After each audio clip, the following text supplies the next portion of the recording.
Hi, I'm Melanie Marquis, and I'm the creator of the Modern Spellcasters Tarot. This deck is illustrated by Scott Murphy, and it's published by Llewellyn Worldwide. So I just wanted to start making some videos to tell you guys a little bit more about the deck and about the symbolism and the imagery of the specific cards.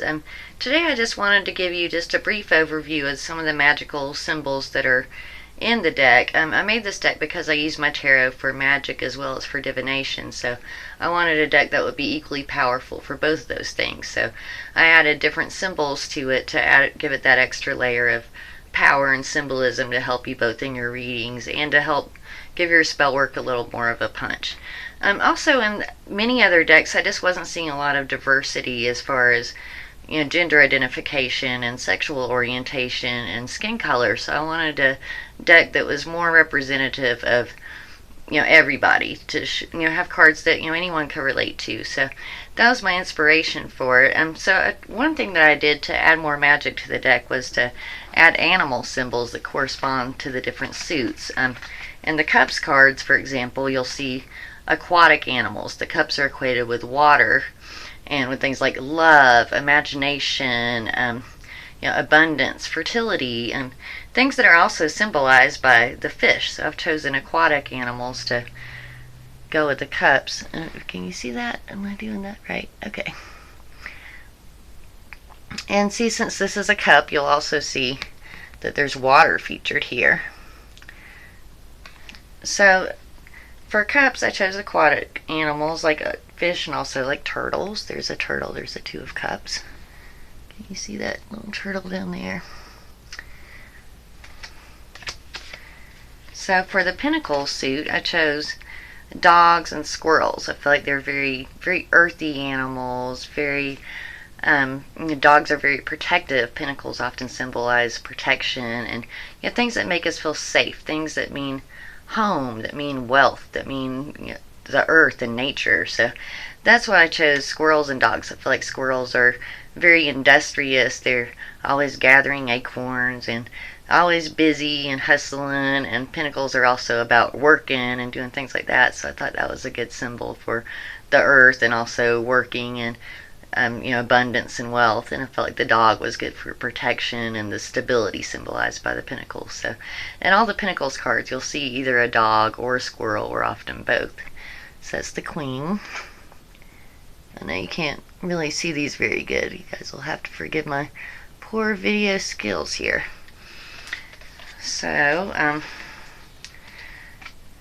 for the swords, the swords are equated with fire in this deck, and I'll talk about that in a later video. So for the swords, I chose to use either wolves or bulls in the cards. This is the Nine of Swords.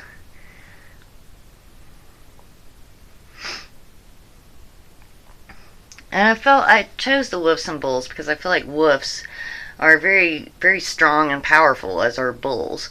Bulls can also symbolize stubbornness and aggression, and wolves also can symbolize fear for a lot of people, as also bulls can. And I find that the swords cards often relate these things of these themes of fear and these themes of aggression, and also protection and strength. Often in my magic, I'll use the swords cards for protective type spell work. So I felt it was very good to have strong, powerful animal symbols like the wolf or the bull to help strengthen that spell work. Another feature I want to talk about that I added to these cards was some numerical symbolism. You'll find in many of the cards that certain numbers are associated with different symbols. For example, on the twos, you will find a yin-yang symbol on most of the twos. This is the Two of Swords. I'm not holding it good there, but on her shirt there, there's a yin-yang. It's probably not showing up, but hopefully if you're watching this, I assume you probably already have the deck, so hopefully you can follow along and decipher. So the twos are usually about duality and polarity, or about things coming together and uniting. So I felt like the yin-yang symbol was perfect for that two symbolism. So in the twos you'll find this, and the threes you'll find a triquetra symbol. Another thing you'll see in the cards is lots of seasonal imagery. The cups cards are associated with spring in my deck, so you'll see fiddlehead ferns or flowers growing. And the swords are associated with winter, so you'll see snow in those. There's also more elemental symbols, like in the Cups cards, you'll see water in almost all of them. The swords are equated with fire in my deck, so you'll see some symbol of flame or some solar symbol in all those cards. So that's just a little bit about it, and I just wanted to point out also, because it seems like a lot of people might be missing it, this is the book that comes with it, the Spellcaster's Handbook. And in the end of the first chapter, it's called Anatomy of a Tarot. And at the end of that chapter, it does have an explanation of many of the symbols you'll find in the deck, from the number symbols as well as the animal symbols. So be sure you don't miss that. So tomorrow I'm going to go ahead and get into the major arcana, and I'm going to start with the Fool card. And then I'll just go through the deck one by one and talk about the specific symbols in each card. But thanks for watching.